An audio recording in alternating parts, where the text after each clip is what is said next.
first question to start off with, Laura, for you. So, you mentioned like prior to Roth last year, like you were struggling a bit with injuries as well as the whole pandemic. So, in terms of mindset, like what are some of the things that kept you going on a day-to-day basis? Because, for us age groupers, it's kind of easier, I would say, to like switch off like in a pandemic, it's like, okay, fine, maybe races don't go on, but we still have our day-to-day jobs to kind of keep us occupied. But for you, it's a little bit different. That is your full-time job. So how do you go about dealing with that last year? Yeah, great question, Charlene. Thanks for that. I guess I'll start by saying, I think throughout my life and career, I have, and I always have to touch wood at this point, been really lucky with injuries and illness.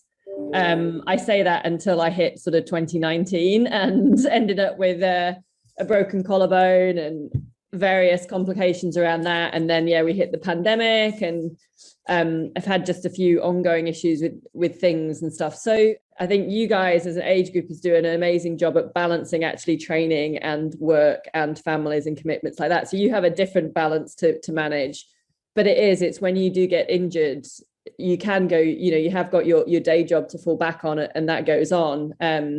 Whereas, for us, it feels a bit like the world's ending, but obviously it's not. In reality, we're still, pretty healthy on the whole. The thing for me that helped massively, like getting me through things during the pandemic and with injuries, was my coach, Julie Dibbons. She was amazingly supportive, and that was even on a virtual. She's in the US. I was at that point in the UK. And I think that then broadens to having a really good network around you. One thing I struggled with, and it was part pandemic and rightly so, because priorities of medical professionals were elsewhere.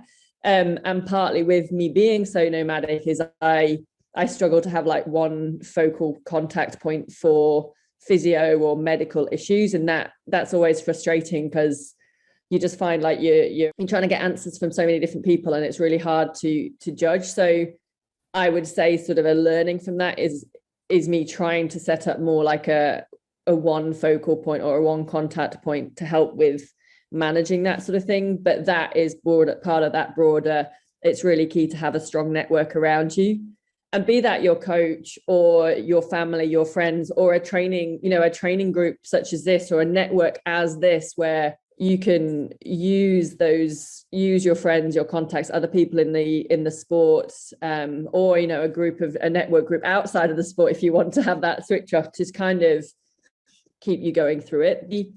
The other thing that really helps with any injuries at the time is just, and my coach is very big on this, is really trying to focus on what you can do. So there's always something you can do. At the moment, I've got a few niggles as well, and getting some tests to try and work out what's happening with certain things of the body, which is frustrating again, but it's sort of going, okay, but what can I do in this moment that I can still potentially, when things get resolved, I come out as a better person, a better athlete. And it's hard at times. I think with the pandemic specifically, what helped, because I was coming off the back of collarbone surgery, and actually I'd ended up back in the UK. I was living at my sister's, and she actually had a really good setup for me. So I panicked when everyone was panic buying toilet roll. I panic bought a treadmill. So I had a treadmill there. I had my bike trainer, and she actually had a bit of a gym setup. So I actually felt really lucky that I had a really great setup, and I could still sort of train. And for me, every day at that point was just getting better because of my collarbone. So it was just like everything was an improvement, and I wasn't really affected at that point by the outside world as such, because I wasn't out there racing or being able to do that much training.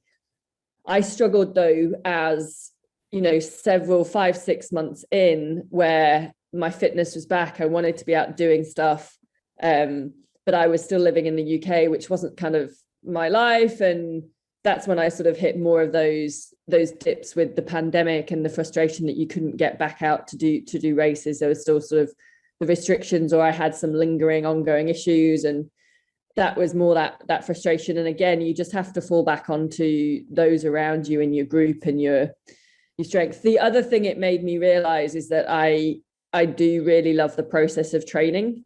And it kind of made you come back to like that, why are we doing this? Why am I doing this? Why did I quit the corporate world and do the sport? And again, sort of over the last few months, I've kind of got like, with my result at Roth as well, and going through, it's actually like, yeah, I want to see how good I can be.